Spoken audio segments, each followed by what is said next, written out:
దేవునామానికి స్తోత్రం. హల్లెలూయా. ప్రభునేసు క్రీస్తు నామంలో అందరికీ మరొకసారి నా హృదయపూర్వక వందనాలు. మొదటి తెస్సలోనికీయులకు రాసిన పత్రిక 5వ అధ్యాయం 17వ వచనం. ఎడతెగక ప్రార్థన చేయుడి. ఆమేన్.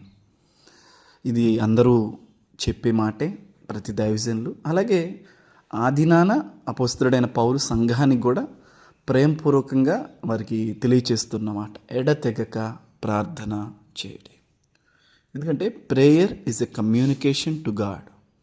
ప్రార్థన దేవునితో ఒక చక్కటి సంభాషణ, ఒక సత్సంబంధాన్ని కలిగి ఉండటం. అయితే దేనిని గూర్చి చింతించకుడి కానీ ప్రతిదీ ప్రార్థన విజ్ఞాపన పూర్వకంగా దేవునికి తెలియచేయమని ఫిలిప్పీ 4:6 కూడా రాసి ఉంది. అంటే చింతించే స్థానంలో ప్రార్థిస్తే దాని నుంచి దేవుడు విడిపిస్తాడని దేవుని వాక్యం యొక్క అర్థం. మనుషులు ఆలోచనలకి, తలంపులకి, విచారాలకు సమయాన్ని ఇస్తూ మరి ఇది ఎలా చేద్దాం, అది ఎలా చేద్దామని ప్రణాళికలు వేసుకుంటూ అత్యవసరమైన ప్రాముఖ్యమైన విషయం ప్రార్థన చేయటం అనే అంశాన్ని ఒకంత నిర్లక్ష్యపరుస్తుంది.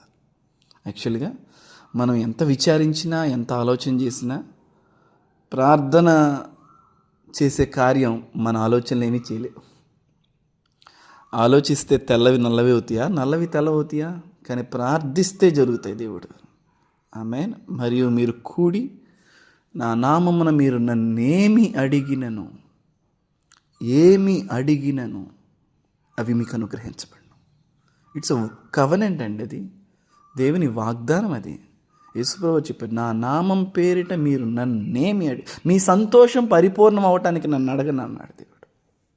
Praise God. ఇంతకు మించి ప్రామిసెస్ ఎక్కడన్నా ఉంటుందా? సో దేవుడే మనల్ని ధైర్యపరుస్తూ అడగమంటున్నాడు. దేవుడే నిరీక్షణ పుట్టిస్తూ ఉన్నాడు. దేవుడే మనలో ఒక ఆశను కలుగజేస్తూ ఉన్నాడు, ప్రార్థన చేయండి అని. సో మనం ప్రార్థన చేసినప్పుడు దాని కార్యాలు చూస్తాం. అది ఏ అవస్థ అయినా, అది ఎలాంటి సమస్య అయినా సరే, దర్ ఇస్ ఓన్లీ ప్రార్థన ద్వారా మాత్రమే పరిష్కారం. ఈ విషయాన్ని మనం గట్టిగా పట్టుకుందాం. బైబిల్ గ్రంథంలో కూడా మనం చూడండి, రీసెంట్గానే మనం ఎస్తేర్ గ్రంథం ధ్యానం చేసినప్పుడు ఎస్తేర్ విషయం వచ్చినప్పుడు చూడండి, వాళ్ళు రాణి స్థానంలో ఉంది.